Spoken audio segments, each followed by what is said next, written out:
Well, g'day everybody, Steve from Mudduck's 4-Drive Touring. This video is a little bit different. This is just how we did a refurbish and a refreshment of some wiring and accessory fitting in the Land Cruiser 200. It's not a how-to video, it's just what we did. So hopefully if it's interest to some people, if it's not, that's okay. Please like and subscribe if you can, or at least chuck a like on it, even if you don't watch the whole thing. That'd be greatly appreciated, guys. But hopefully you don't mind it and do watch it all the way through. It is a bit long, but it's 5.5 days worth of footage condensed down to 45 minutes. So thanks guys, have a good one, we'll catch up here, cheers. Well, good morning everybody, Steve from Mudduck's 4-Drive Touring. I've got a few days off, in fact I've got 2 weeks off. So this 2 weeks is going to involve a bit of fiddling with the car. We're at the 200. These 2 radios here are going to move. I'm going to put the cup holders back in, and they are hopefully going to go in a console I make here, which means I have to lose the GPS power. That has to be powered elsewhere. Cup holders go back in. Now there's more to that, of course. One job leads to 20. So in the back here, where the gear is, there needs to be some rewiring done. This radio body's coming out, a different one's going in, be a different head there, so there'll be a little bit of fiddling around with all the wiring around that bit. And from there, as part of it all, this antenna here, the HF, and all its control cables are moving. Now they're moving to the front. It's going to go where that UHF is.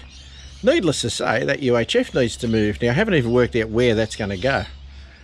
I'd like to put a mount here and put it on there, but that's going to be a suck it and see kind of thing. So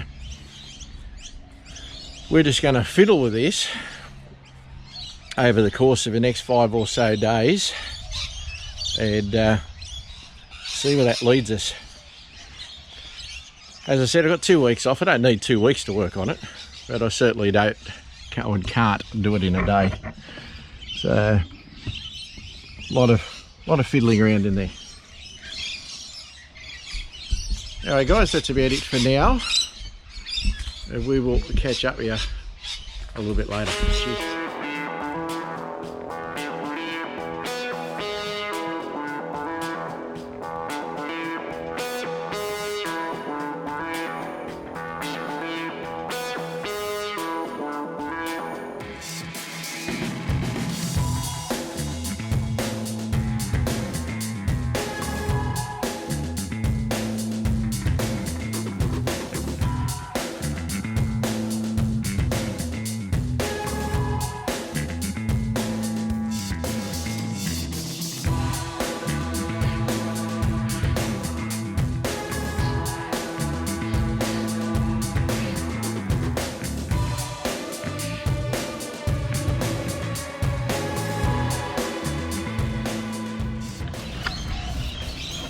Right, so as you can see, I've cleaned out most of the back.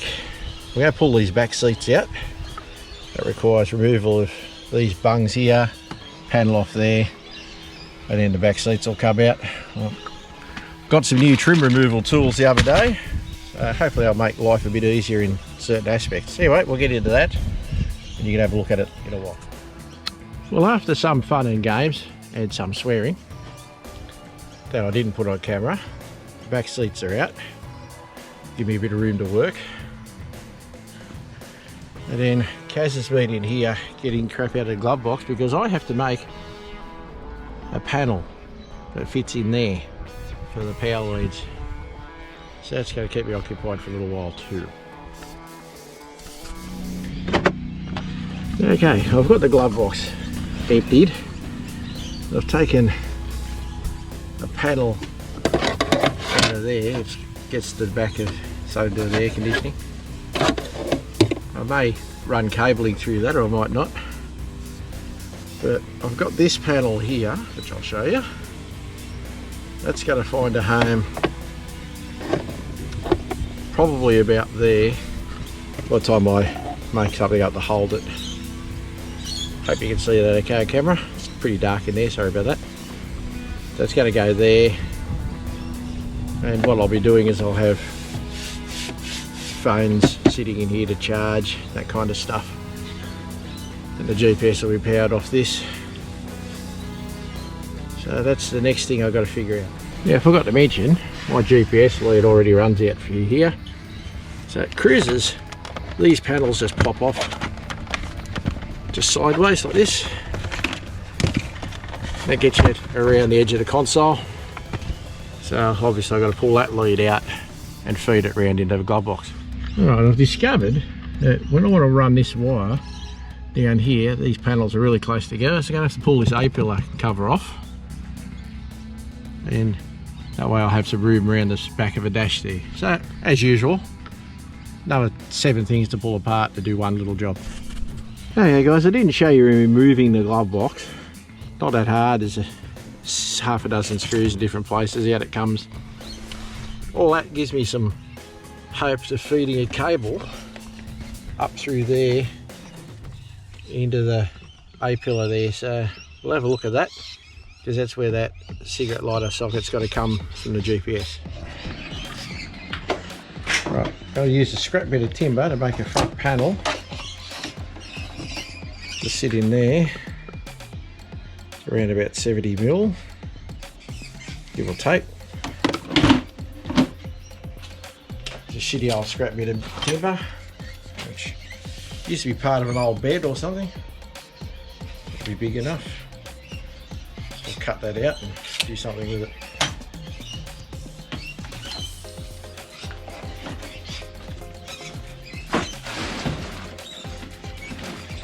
And the camper trailer holds everything. It's like a storage area. By the way, if anybody wants a Blue Tongue XF 4-volt camper trailer, let me know, it's for sale.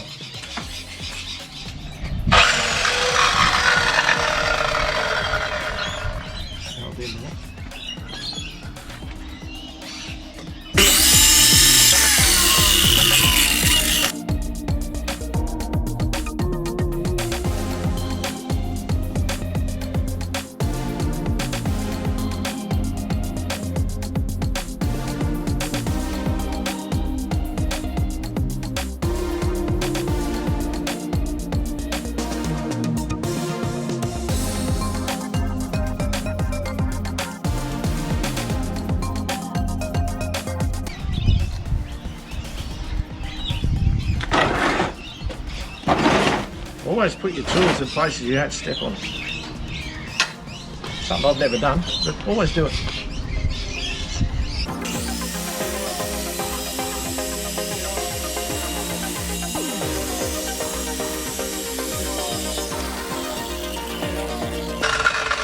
If you have a go at me, I'm not good with wood, I just hope for the best. All you carpenters out there, don't laugh too much. I just figure it works out in the end. That's all we want.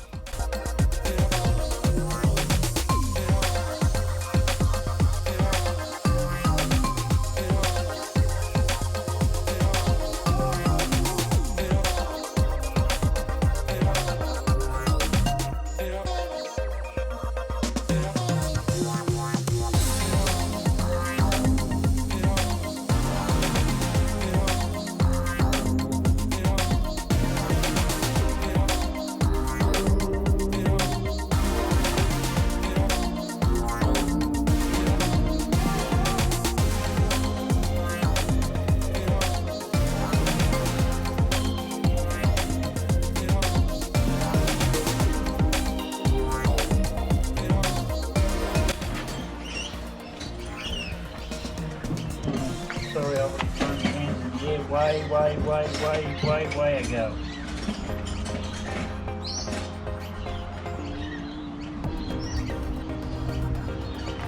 So that's what's happening at the moment. We're cutting a hole in the wood. Get that happening. Got the technical tools out now. Got the chisel.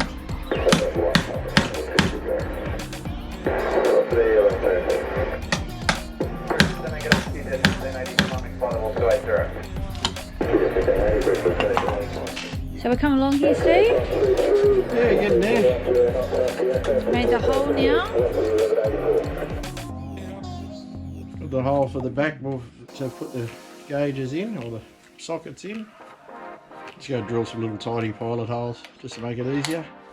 That'll get unbolted again, painted black of course. It's really not the prettiest bit of work I've done, but by the time it's all done you ain't got to know anything.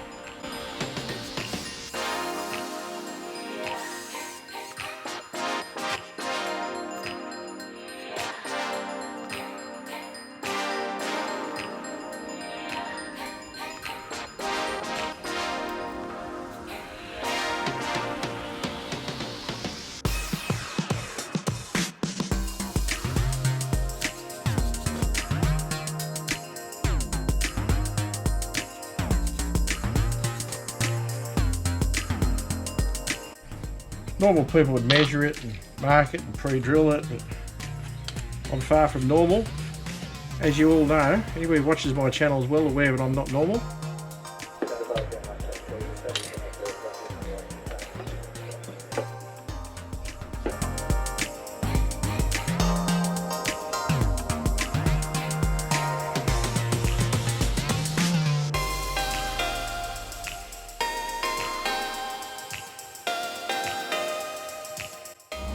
Alright, I've put the A-pillar back in. What I've done here is I decided if I feed the GPS cable down inside the glove box, then it's a prick if I ever need to change it. So what I've done is I just put this socket up here. I'll anti-rattle that so it doesn't rattle against the windscreen, wrap it up in carpet or something. It won't be that bad, you know, it's on the dash, sure, but you know, at least it's up there and not really being too big a nuisance.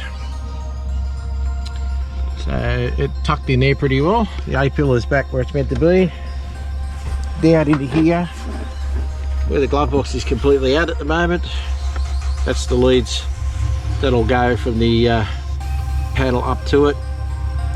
The cutout in the back of the glove box is about that point there.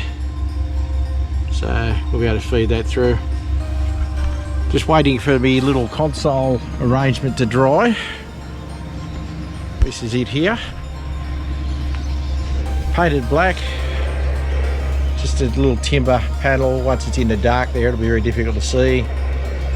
And it'll have the gauge panel screwed into that, which is this gauge panel here, or the socket panel, pretty what you want to call it. But I'll be screwed in down there. So that'll do the job. There'll be a 12-volt socket, a USB port, and there's a 12-volt gauge there to read the voltage. So that's where we're at. While we're waiting for that to dry, other jobs to be done. We joined here today is workshop supervisor is young Greg. I've known Greg forever and a day, which is not my fault. But Greg's come to watch because that's what he likes to do. He likes to watch. He did all sorts of things apparently. Anyway, we'll get back into it. See ya. Well guys, just a quick update. We're still going. We've had half the console apart. Did take a trip wire from the 2 cigarette lighter sockets there. Happens to be one that's already been wired for me somewhere by the Queensland Police Department. I don't know what it does. I don't wish to know. Anyway, I've tapped into that. That's a trip wire. I've put an earth on the back here. As you can see, the glove box is still in bits. That's the end of my leads coming down from the 12-volt socket for the GPS, and this is the wire I've run, which will get trimmed obviously. It'll go back to the board. Now I'm still waiting for my panel to dry because I just painted the rest of it, so that's going to be a while. So I have to think of what else to do in the next bit. I don't want to get too far ahead of myself, one stage at a time. Anyway, we'll get back into it. We'll catch up here.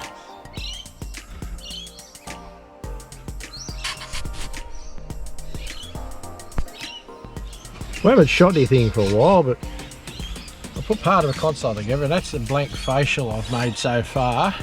That's where the radio gear has to live. That's where the radio gear came from. And I've just pulled all this centre out here just to make it easy to work around.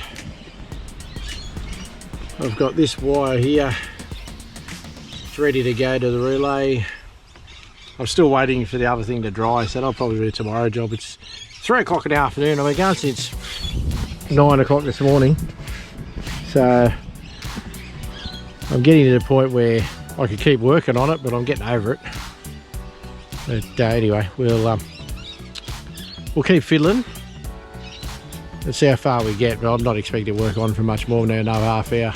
Anyway guys, we'll catch up here. Right, we're into day 2. So I've made this panel here which will hold the gauges and so on, but I don't like the look of it, so I've been down to Bunnings and picked up some black carpet. So I'm just going to cut out a bit of that to line the front of that, so at least when you're looking into it from outside it'll look neat. I'm not going to be able to see the tops of this carpet because of where it's going to be, so I'm not going to worry about gluing it. Just going to staple it. But even in the glove box where you can see the front panel of it, I'm just going to texture colour the staples black so you'll be battling to see them. I'm just going to cut the groove into it for the panel to sit, and I reckon it'll look alright. That's the plan, so we'll give you a look at that when we get to that point.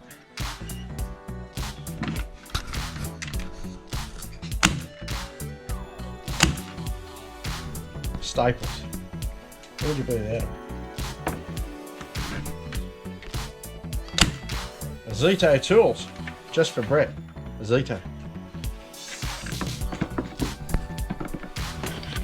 I don't know how good the light is here guys, but that's the gauge panel put in place roughly. It's not bolted in or anything yet.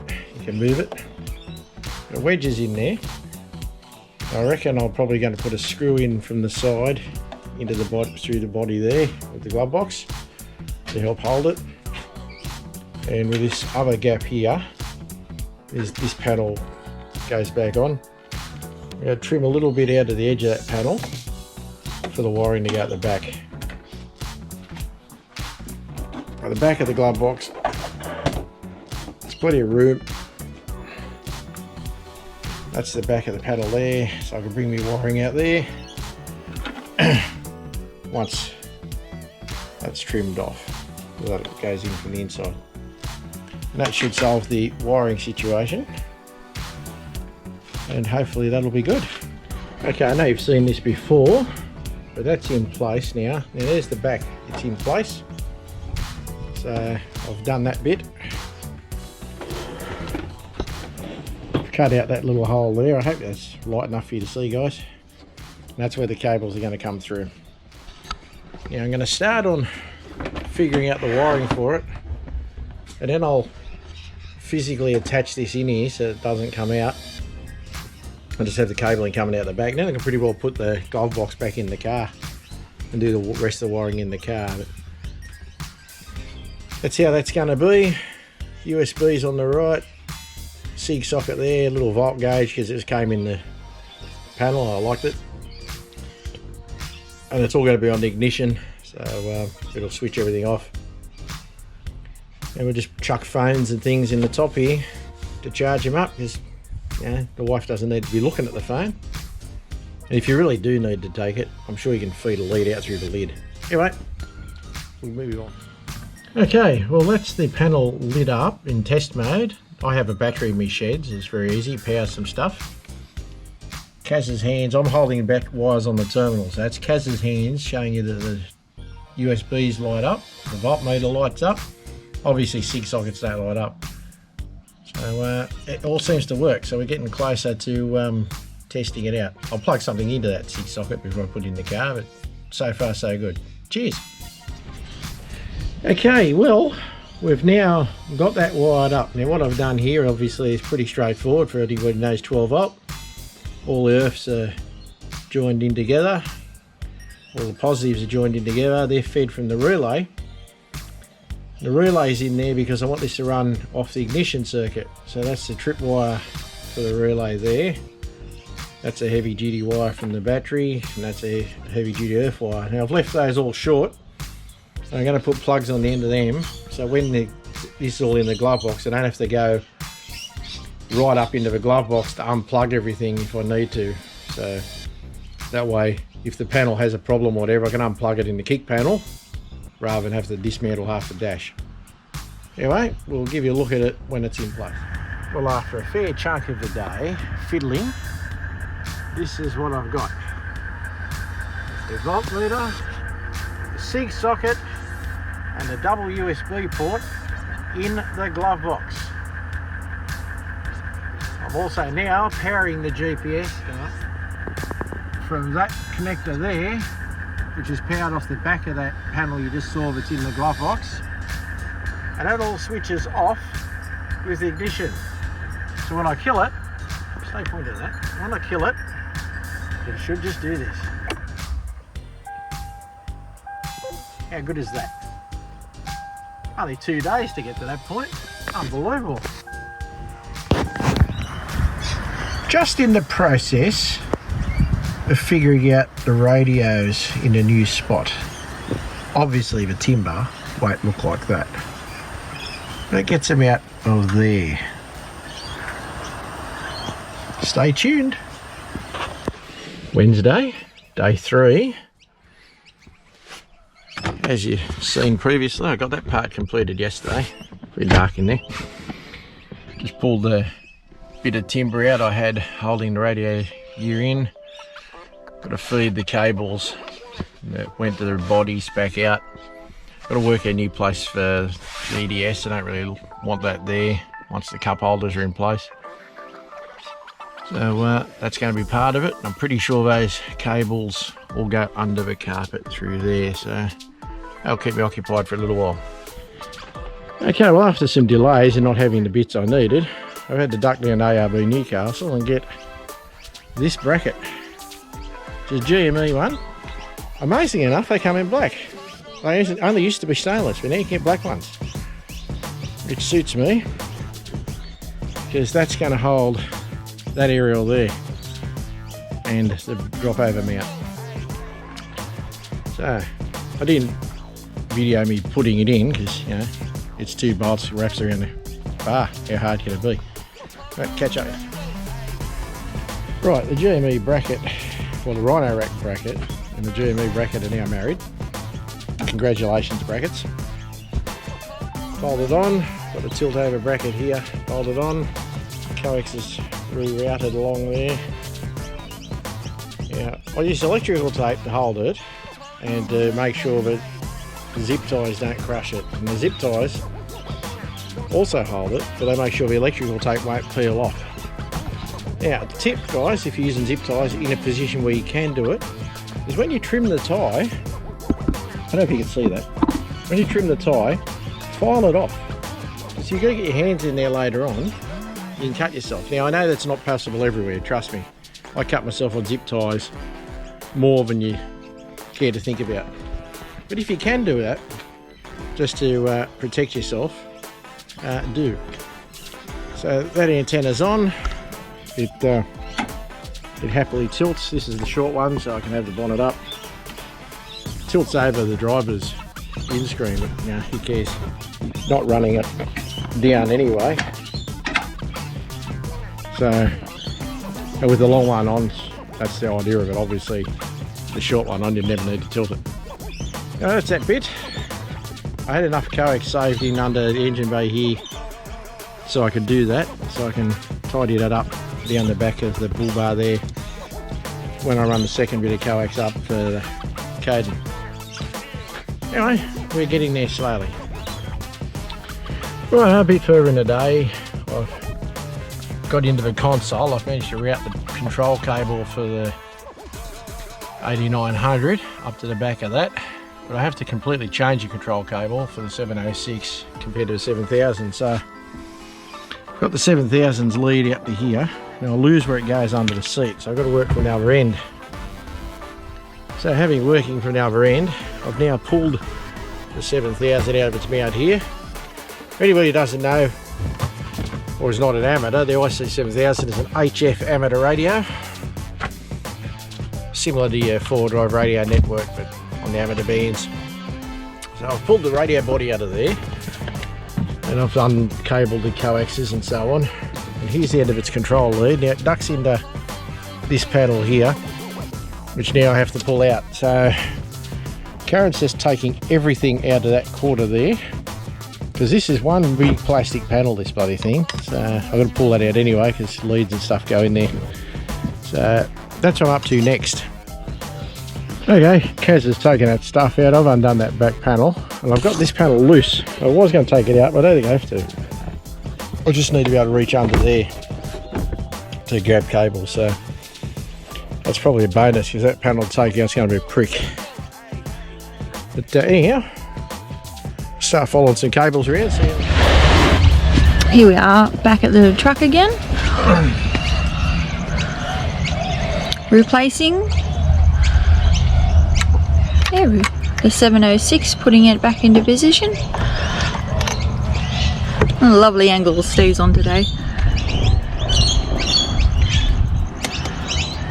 Tight little corners. How many zip ties did we cut today, Steve? Oh, I don't know, about 30 or 40 so far. More to go. I've only cut this half. Probably got to cut some of those, and probably got to cut those yet. So probably 30 or 40, maybe more. I was doing up the hardest screws known to man just at the second, because of where they are. And whose fault's that? Bloody mine. I'm the one who put it here. I want to give myself room to work. God, that'd be bloody simple, wouldn't it? Should get Kaz to do this. She's got skinnier fingers.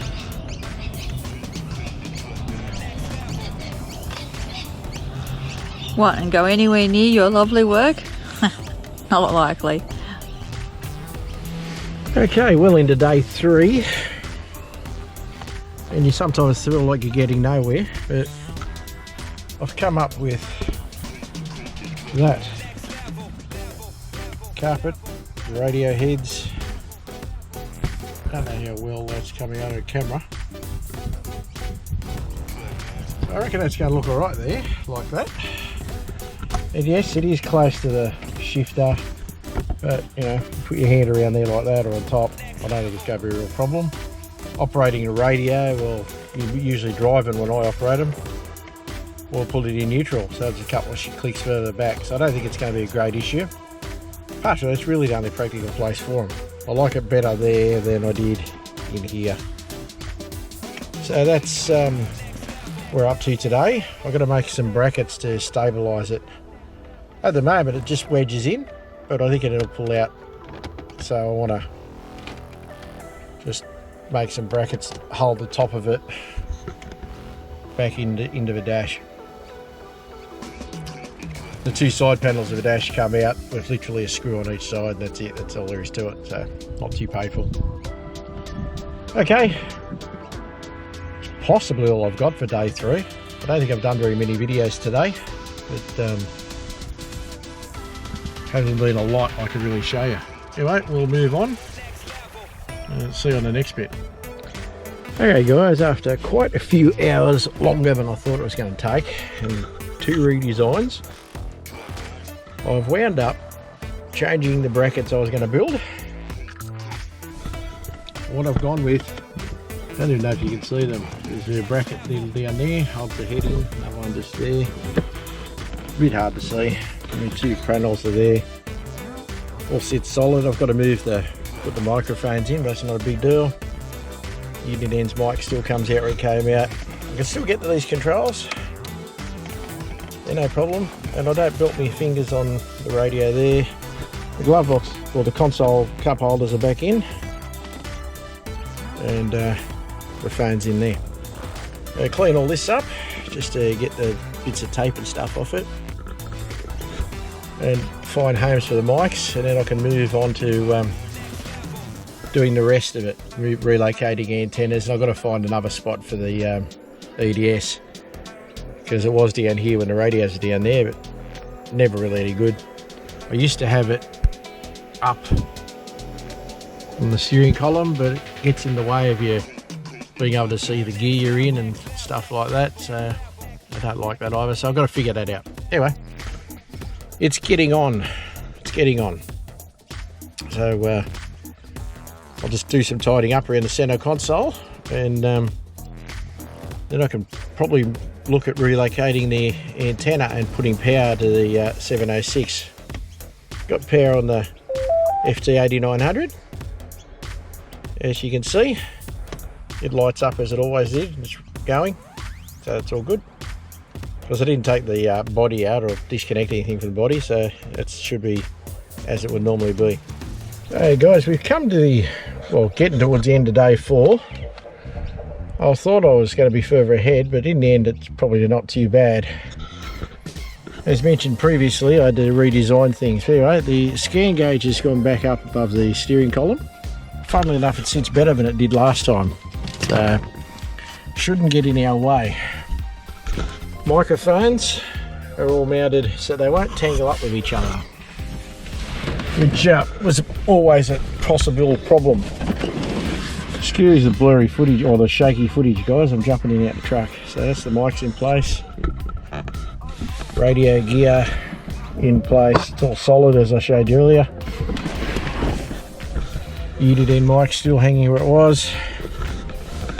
Cup holders, I think I showed you that earlier. That's all works. So we got the front back together. So the truck looks like you can just about drive it. I haven't got sills and stuff in yet because I'm cabling to move tomorrow. But the next job today, before I finish for the day, is I'm going into the back. Bear with me, guys. Try not to fall out of the carry. Here's my power lead for the 706. That's the 706 there. That one. So the other power lead for the 7000 is still in place. So I'm going to take that out and run it in that harness up to the fuse box. So I'll get that done today, and that'll probably be about it for today. And tomorrow I'll start the moving of the HF antenna. And that should be pretty close to putting it back together. So we'll see how we go. Can I get it done in 5 days? Well, g'day everybody. Day 5. After I finished filming yesterday, I did manage to get power onto the IC706, and at the moment it's got its dual band VHF UHF antenna connected, and not much else happened after that. That's why the thing's still a mess, but it does do this. So there it is. It's on UHF at the present. That doesn't matter. There you go. This is VK2 RNC Newcastle. So it's working. UHF. Now I have to figure out the extension speaker for it yet, but we'll get to that. So today is going to be about moving the HF antenna from here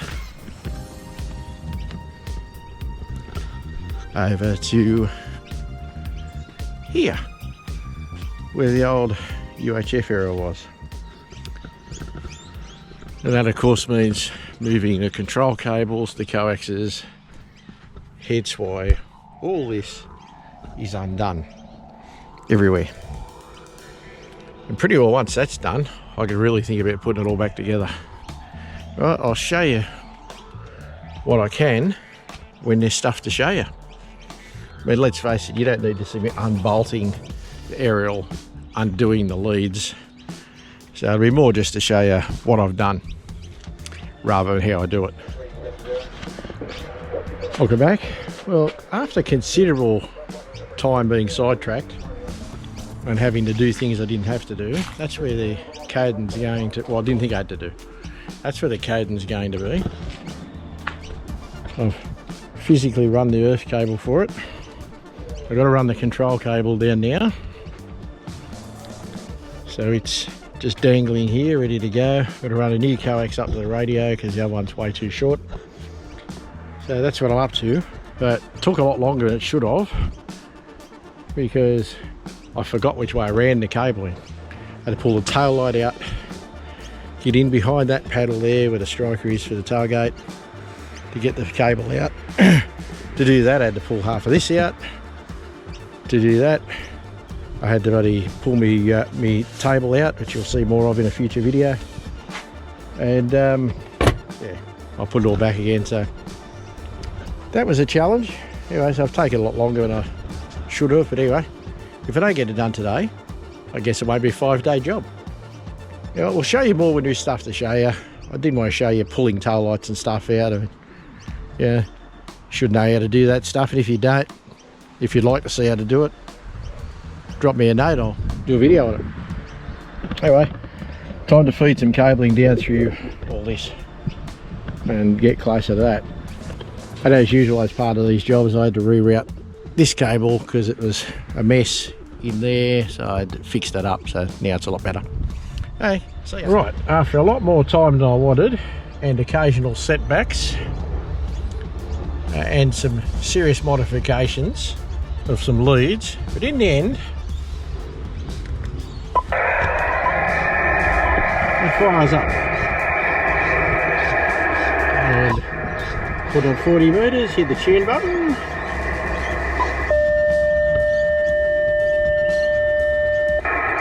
And it tunes. So there you go. Turn it off because it's bloody loud. So yeah, there was a few things went wrong today. Had to lengthen some cables, move some stuff around. So anyway, that's how it goes. So not a lot done. Well, it doesn't look like there's a lot done, but as you can see there, I was on the front. It works. I'll give you a look at it. There it is, sitting proud on the front there, looking very tall and HFy. I reckon it actually looks pretty good there. So it all working. The back's still not tidied up. It was going to be done by today, but as I said, a few things set me back. The leads are in, it all works. Tomorrow's tidied up and put it back together day. So maybe 5.5 days. Well, that said, some of that was my fault, so it took longer than it should. Hell, that's why I'm on holidays. See you tomorrow.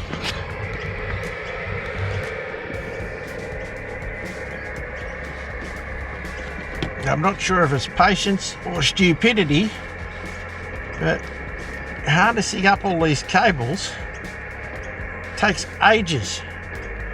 But if you don't do it, they look shit, they can move, and yeah, it's only half a job. So harnessing up is just one of those things. Background noise is the HF 706 working, so that's a bonus. I've got it running because I've had issues with extension speakers, so I made sure the thing continued running when I put the speaker in place. Now I'm just finishing the harness up. And now we're getting close to being done, other than putting the car back together. I'm possibly more anal than others about trying to keep it relatively neat, but you know, I just think it looks better, if nothing else. If it does nothing for protection, which I think it does, it at least looks better. It looks madder to me, hidden behind a back seat where nobody can see it. Looks madder to me. So that's what we're up to.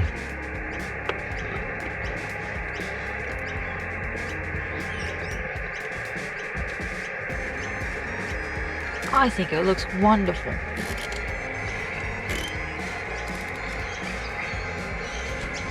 It's coming together real nicely. It's a work of art. At least nothing will move off road.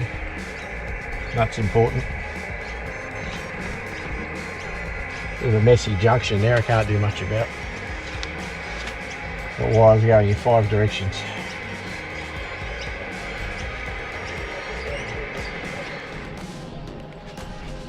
Well, we're back. The job is pretty well done. The wiring is in, as you can see. The seats are back in the car. I've placed one of my spare aerials just up in here It's kept rattle free by the fact that there's a stubby cooler there and it's just hanging out the way. So that's it done. I'm just going to pack it up and show you the stuff we leave in there for no other reason, and this is the way we carry things. So back with you in a minute. Okay, so it's just ready to put the gear into. Now I like to carry spare antennas.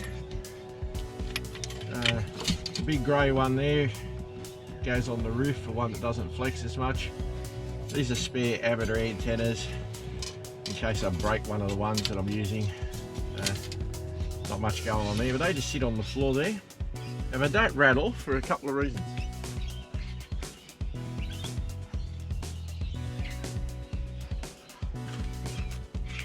Those reasons are, I carry gear in here. So I've got a lead for the solar panel. That's just a bag with some snatch straps and things in it. Just sits there like that. All sits behind the seat.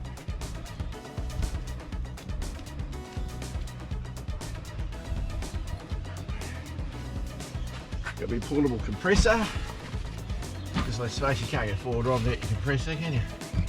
As you can see, they sit on top of those aerials. They stop them rattling.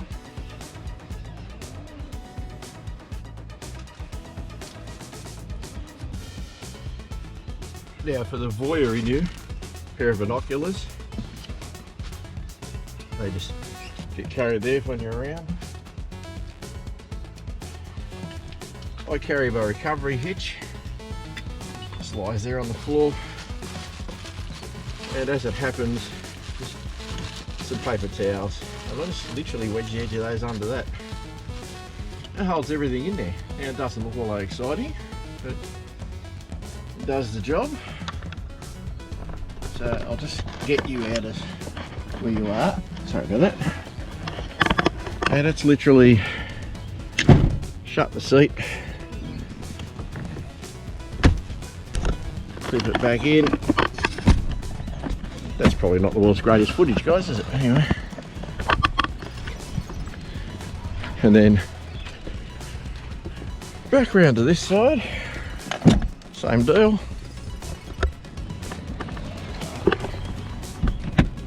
Yeah, the reason you've been moved around like it is because I have to move you around. Shoot this one-handed. And that's the comfortable living area. Back to normal. Now for those seats to be forward, fully rolled up, I had to move the driver's and passenger seats forward. So nothing much to that, obviously. But that's how we roll these days. Now I put this LED headlamp up there, but it's got this big bulky thing. It actually hits me in the head, so I'm not going to carry it there. It's alright for the other ones, like the one that's on Kaz's chair, but mine's a bit of a nuisance. Anyway, that's the whole job done. Yeah, I reckon it's come up pretty good. Code and aerial in place. Got a padlock on it. Put that hole in it for the padlock, so why not have a padlock there? I think it looks pretty damn good. For some reason, in my opinion, the car with the aerial now mounted on the front looks like an Outback touring vehicle, whereas the aerial on the back was equally as effective, but to me it didn't look like an Outback touring vehicle. I'm just a bit odd that way, I guess, but I reckon that looks way better. Personal opinion. Alright guys, that's been the job. 5.5 days. Could have done it a bit quicker if it had all the parts here, rather having to do some runs into Newcastle and pick up some bits, but long story, got it done. Cheers guys, have a good one. If you like what I do, please like and subscribe. Makes a difference to the channel. and we'll bring you more either useful or useless bits of info and videos as we get around to doing them. Cheers guys, have a good one.